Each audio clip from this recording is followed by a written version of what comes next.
Moi. Puhutaan tänään muutamista uskomuksista, mitä on vuosien varrella tullut vastaan. Yksi on tämmöinen, että mitä enemmän terästä taotaan, niin sitä vahvempi siitä tulee ja lähes tuhoutumaton. Ja tämmöinen mystinen juttu on varmaan suurimmaksi osaksi peräisin tuolta Japanin maalta.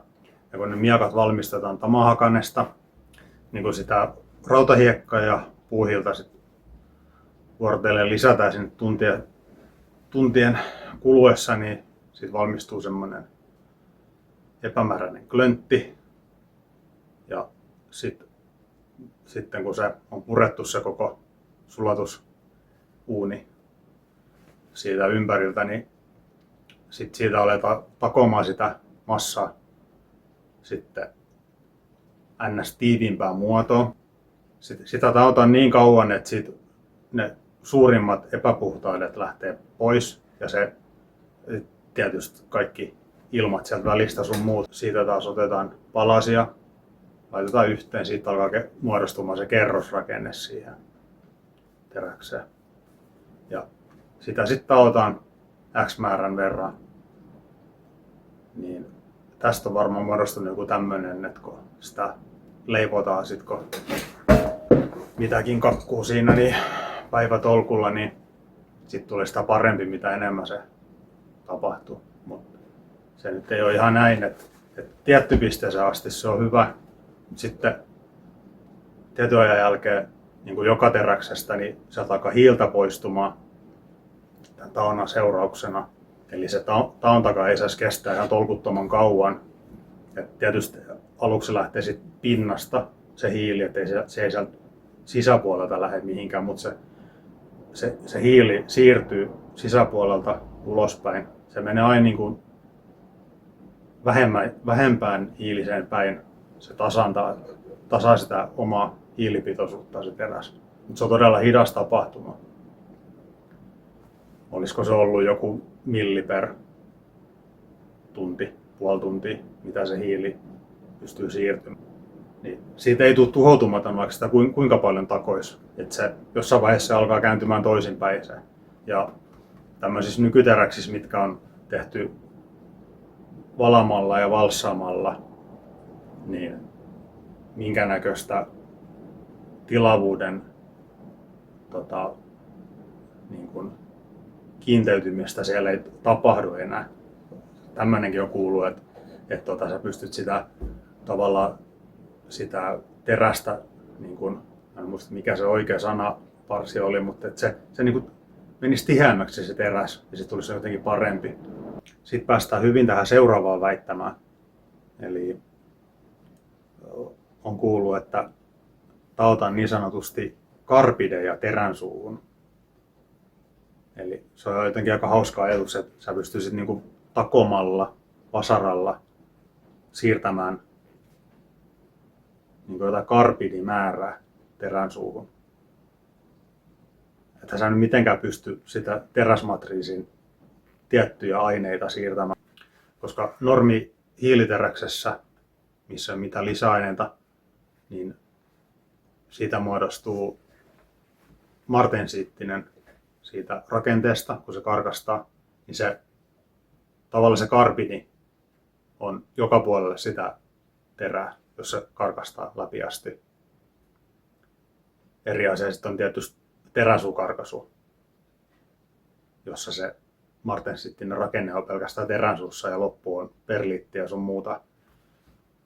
Mutta se kova osuus on se koko terä.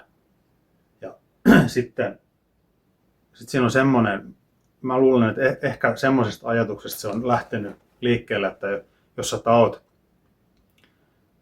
suurin piirtein oikeassa lämpötilassa sitä terää, niin siihen muodostuu tämmöinen rakenne, että jos tää on nyt poikkileikkaus tai niin kuin edestäpäin katkaistuna tämä salmiakkiprofiilipuukos, niin täällä kun tätä taotaan enemmän, niin tämä kiderakenne on pienempi. täällä teräsuussa. Ja täällä, mistä otetaan vähemmän, niin täällä se on isompi. Ja varsinkin, jos tähän ei tehdä minkäännäköisiä kidenrakennehehkutuksia sun muita, niin se rakenne on niin tämmöinen, kun jos tämä rakenne nyt, tai se taunan jälkeen se karkastaa pelkästään ja katkaistaan, niin tämä rakenne näkyy selvästi, jos se on tehty tietynlaisesti se taunta. Ja karkaisu oikeassa lämpötilassa on muuta, ettei tää ole koko terä mennyt ylilämpöä, niin silloinhan se on tämmöinen iso pallo kokonaan. Silloin kun se taotaan oikein, niin se kidenrakenne on pieni. Mutta tämmöinen rakenne saattaa olla tietynlaisessa taunassa ja työskentelytavassa tulla.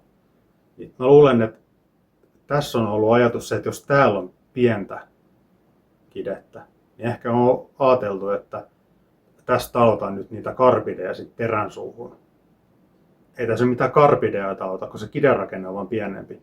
Mutta se karbide on tämä koko rakenne kuitenkin. Et ehkä sitten on jäänyt joku, mä en oikein muuta keksi, mistä tommonen ajatustapa tulisi, että otan karbideja terän suuhun. Mutta se tietysti se on hyvä, kun se kide on pieni sieltä terän suussa. Mutta kyllä se kide tarvitsisi olla, varsinkin jos se karkaisee kokonaan, niin se pitäisi olla kyllä pieni sit koko siitä terässä. Ei siitä ole mitään hyötyä, että se on pieni vaan teräsuussa, että se on sitten heikompi tuolta, missä se kide on iso. Ja periaatteessa sama pätee tämmöisiin vahvemmin seostettuihin.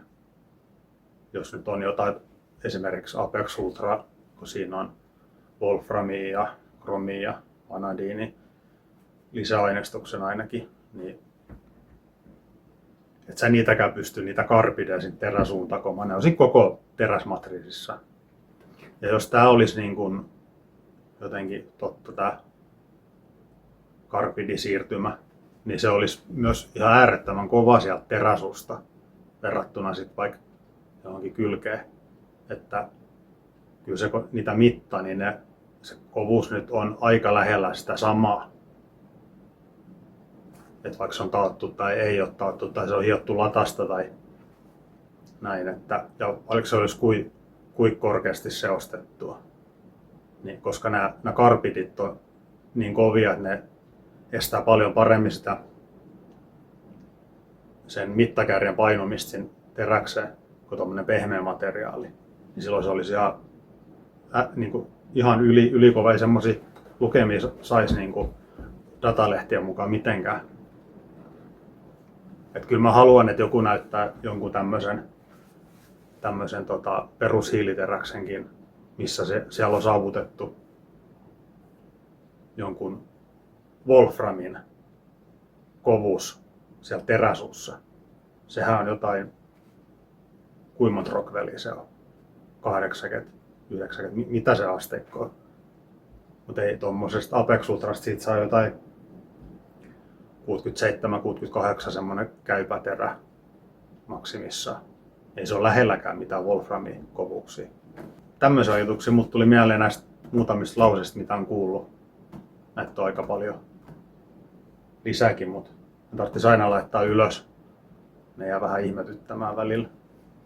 Mutta ei mitään, katsotaan mitä seuraavaa videoa keksitään. Jos on taas jotain kysyttävää, se on tämä mysteeriteräksien lämpökäsittelytesti, niin mä mietin siitä videoa. Teinkö mä siitä, se on vähän sellainen monimutkainen asia. Mutta ehkä sitten jonkunnäköisen selityksen voisi saada aikaiseksi. Sitä kysyttiin aikaisemmin. Ei mitään. Ensi kertaa, moro!